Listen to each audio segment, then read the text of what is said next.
নমস্কার। Story officially চ্যানেলে আপনাদের প্রত্যেককে স্বাগত। শ্রীমদ্ভাগবতে ভগবানকে প্রথমেই ভগবানকে প্রণাম এবং সম্বোধন করেছে কি বলে? সত্যম পরম ধীমহি। ভগবানের এত নাম থাকতে, ভগবানের কৃষ্ণ, রাম, এত অবতার, ভগবানের এত নাম, গোবিন্দ, নামের অভাব নেই, কিন্তু কোনো নাম ব্যাসদেব সেখানে লিখেনি। ব্যাসদেব সেখানে ভগবানকে সম্বোধন করেছে সত্যম পরম ধীমহি, অর্থাৎ তার মতো সত্য আর কেউ নেই। ভগবান হলো পরম সত্য, তাই তাকে সত্যম পরম ধীমহি বলেই সম্বোধন করেছে। আসলে আমরা যেটা চোখে দেখি সেটাকে আমরা মনে মনে ভাবি এটা সত্য, কিন্তু আসলে যে কোনো দিন মিটে না, যার কোনো দিন শেষ নেই, সেই হলো পরম সত্য। যার শেষ হয়ে যায়, যে শেষ হয়ে যায়, যে চিরদিন থাকে না, সে তো সত্য না। তাই ভগবান চিরদিন আছে। আমরা যখন ছিলাম না তখনও তিনি ছিলেন, আমরা আছি তখনও তিনি আছেন, আমরা থাকব না তখনও তিনি থাকবেন। তাই পৃথিবী যখন সৃষ্টির আগেও তিনি ছিলেন, পৃথিবী সৃষ্টি করেছেন তখনও তিনি আছেন, এবং এই পৃথিবী একদিন প্রলয় হয়ে যাবে, নষ্ট হয়ে যাবে, কিন্তু তখনও তিনি থাকবেন। তাই তিনি পরম সত্য, তার মতো সত্য আর কিছু নেই। আজকে আমি যে কাহিনীটি বলতে যাচ্ছি সেটা হলো এই রকমই। একবার গোপীদেরও এরকম মনে হয়েছিল যে তারা চোখে যেটা দেখেছে তাদের সেটাকেই সত্য বলে মনে হয়েছে। তাই যখন নাকি বৃন্দাবনে একবার দুর্বাসা মুনি আসেন এবং তিনি যমুনার ওপারে ছিলেন, কিন্তু গোপীদের ওই দুর্বাসা মুনিকে দেখার খুব ইচ্ছা। কারণ দুর্বাসা মুনি, এরা তো মুনি, অনেক তপস্বী, এবং এদের নাম, এরা তো যুগ যুগ ধরে বেঁচে থাকে। যেমন রাম অবতারে, রামায়ণে রাম জন্মগ্রহণ করেছিল ত্রেতা যুগে, আর ত্রেতা যুগে যে রামায়ণে যেই মুনি ঋষিদের আমরা নাম পাই, আবার দাপর যুগে সেই সব মুনি ঋষিদের নাম আমরা মহাভারত, শ্রীমদ্ ভাগবতে আমরা পাই। তাই মুনিরা যুগ যুগ ধরে তারা বেঁচে থাকতো। তাই গোপীরা যখন দুর্বাসা মুনির না আসা, মানে যমুনার ওপারে আছে, তাদের দেখার খুব ইচ্ছা হয়, এবং দুর্বাসা মুনিকে একটু দর্শন করবে বা তাকে একটু প্রণাম করবে, এটা তাদের খুব ইচ্ছা হয়। কিন্তু যমুনাতে সেই সময় এতটা জল, কিন্তু যমুনা এপার ওপার হতে গেলে করা সম্ভবই না। তাই তখন সমস্ত গোপীরা গিয়ে ভগবান সেই কৃষ্ণকে, কৃষ্ণ তো বৃন্দাবনে 11 বছর কয়েক মাস তিনি ছিলেন, তারপরে তো মথুরাই চলে গেছেন।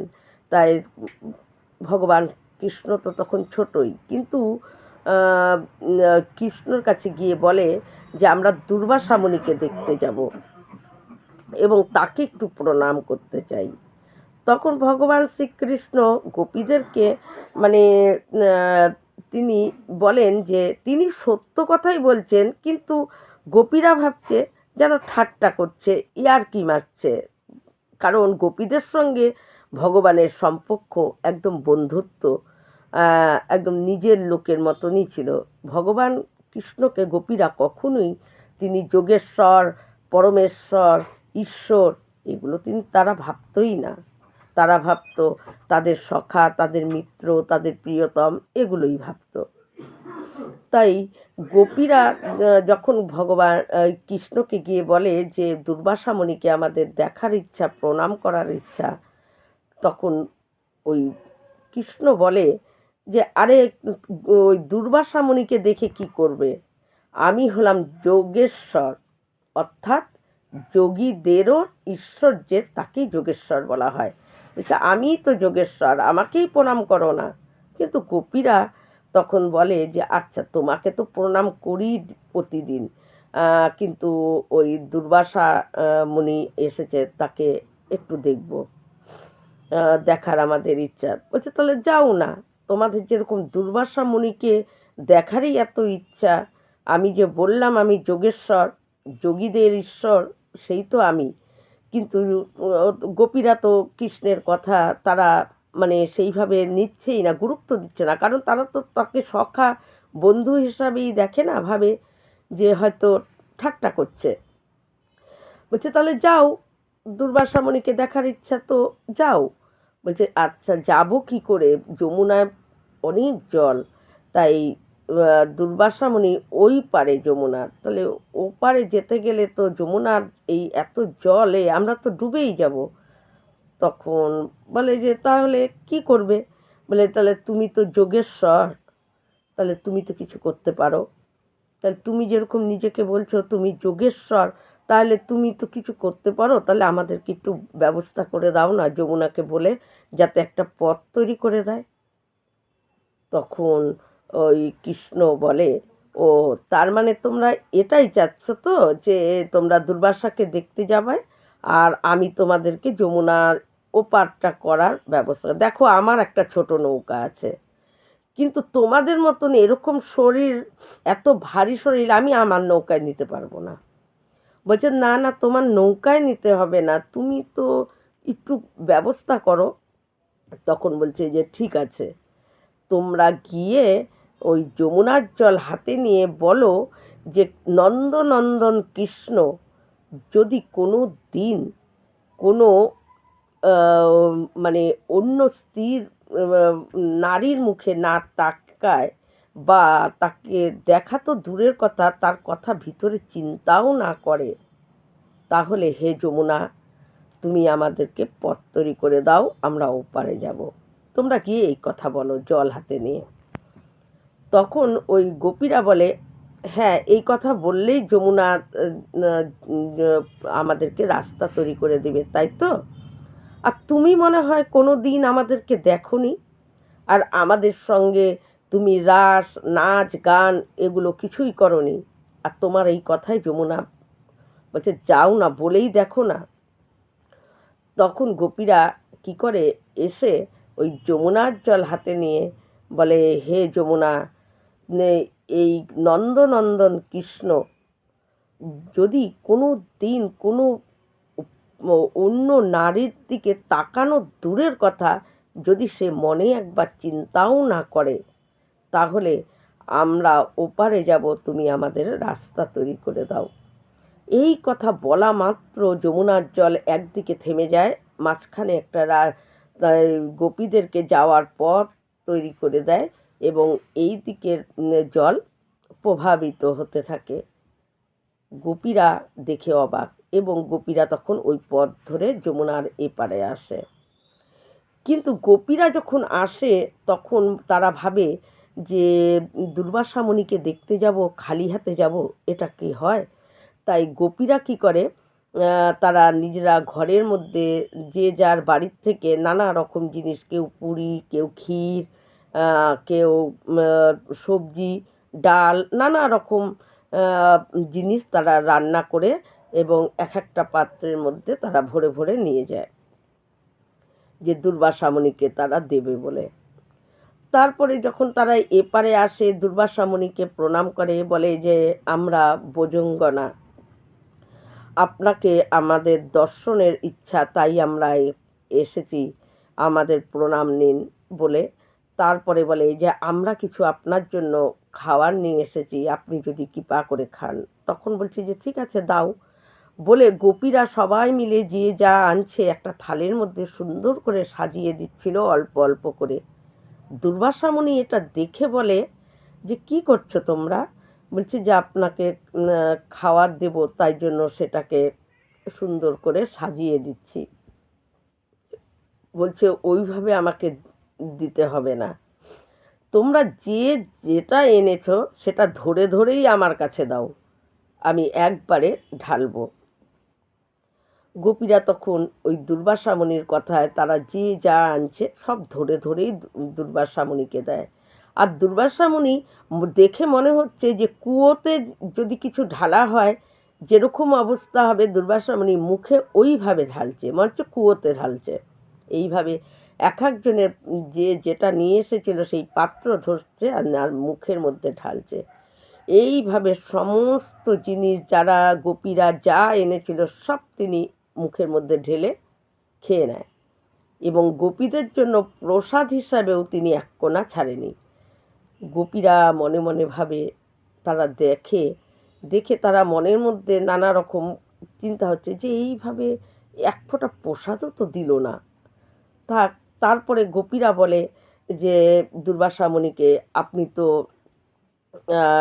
আপনি তো মানে তপস্বী বা এত বড় একজন মুনি, আমরা ওই এই পারে যখন আসি ওই নন্দনন্দন কৃষ্ণ আমাদেরকে এই পারে আসার জন্য পথ তৈরি করে দেয়। তিনি বলেছিল, ওই কৃষ্ণ বলেছিল যে জল হাতে নিয়ে যদি যমুনাকে বলা যায় যে ওই নন্দনন্দন কৃষ্ণ কোনো দিন কোনো পর নারীর দেখা তো দূরের কথা, সে চিন্তাও করেনি।